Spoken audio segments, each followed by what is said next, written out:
souhaite adresser mes remerciements aux Réunionnais qui ont uni leur suffrage sur les listes de la France Insoumise, de Manon Aubry, et aussi remercier l'ensemble de mes soutiens ici à La Réunion, et à commencer par le PLR et Huguette Bello et Patrick Le Breton et tant d'autres qui ont construit avec nous ce score qui est un score très important. Je veux rappeler qu'en 2019, le RN était sorti en tête dans l'ensemble des communes. Ce n'est plus le cas aujourd'hui. Nous arrivons en tête à Saint-Joseph, nous arrivons en tête dans la ville du Port, et nous faisons la démonstration que nous sommes la force, la seule force en capacité d'être un rempart contre le Rassemblement national. Les Réunionnais savent qu'ils peuvent continuer à compter sur moi pour travailler au Parlement européen, comme je l'ai toujours fait depuis le premier jour de mon mandat, sur des enjeux qui, au cours de ces 5 prochaines années, seront décisifs pour l'avenir de notre région et l'avenir de tous les Réunionnais. J'ai mené campagne dans l'ensemble des Outre-mer et je veux souligner également les scores importants que nous avons réalisés partout dans les Outre-mer où nous progressons. Nous progressons en Martinique, où nous sortons en tête du scrutin, nous progressons en Guyane, nous progressons en Guadeloupe et nous progressons également en nombre de voix à l'île de La Réunion. La présidente Bello vient de le dire, nous devons évidemment nous interroger, nous inquiéter du score du RN qui est d'abord l'échec du président de la République. Et je veux comprendre que si le président de la République s'exprime ce soir, ce qui est quand même tout à fait étonnant le soir d'une campagne pour les européennes, c'est qu'il assume la responsabilité de cet échec. Et ce score dit évidemment la souffrance sociale ici à La Réunion qui va continuer avec les mesures qui vont être mises en œuvre par le gouvernement Attal.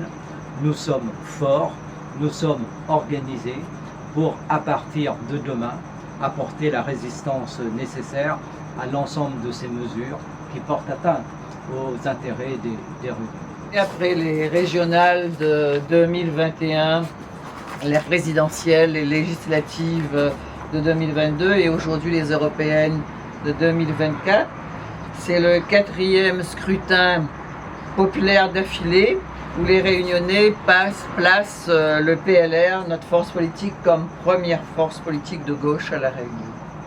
Ce résultat montre l'attachement des Réunionnaises et des Réunionnais aux valeurs de justice sociale et de progrès que nous défendons avec cohérence et conviction depuis, bien sûr, de nombreuses années. Il est d'abord le fruit de la reconnaissance par les électrices et les électeurs de la constance de nos valeurs et de notre engagement à travers les années toutes ces années pour l'amélioration du quotidien des Réunionnais.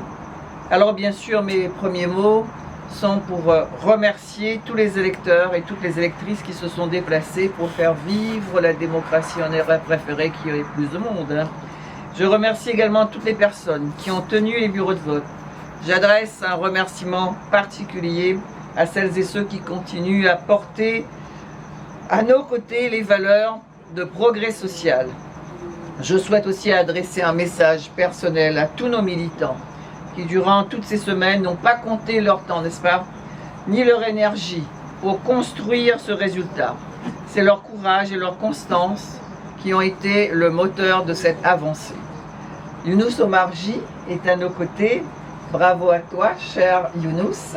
C'est sûr, tu es député ce soir pour cette magnifique campagne que tu as menée à travers l'Hexagone, à travers les Outre-mer. Ton message d'espoir et de solidarité a été entendu par les Réunionnais. Ce soir, la Réunion est fière de pouvoir compter sur toi au Parlement européen.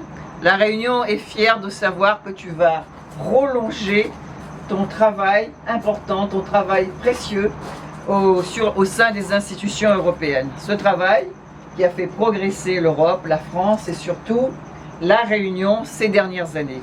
Néanmoins, ce soir, nous ne pouvons que regretter la percée, la montée de l'extrême droite, tant au niveau local qu'au niveau national.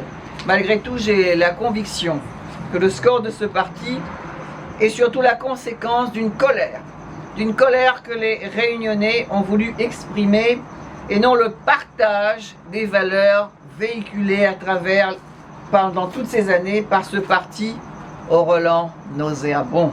C'est aussi la conséquence d'une politique de régression sociale menée depuis par le gouvernement d'Emmanuel Macron. Le faible score de la majorité macroniste à La Réunion est un avertissement que notre île envoie au gouvernement quant à la politique de destruction sociale menée depuis des années.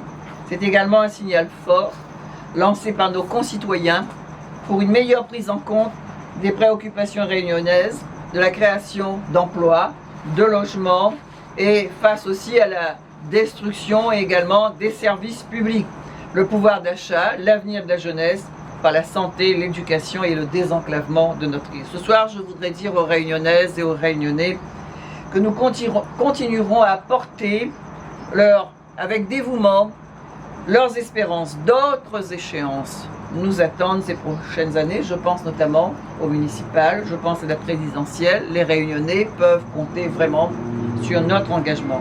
Nous lançons un appel à l'Union populaire, à l'union des forces de progrès. Seul ce rassemblement pourra contenir la montée de l'extrême droite ici à La Réunion et sur le territoire de la France hexagonale.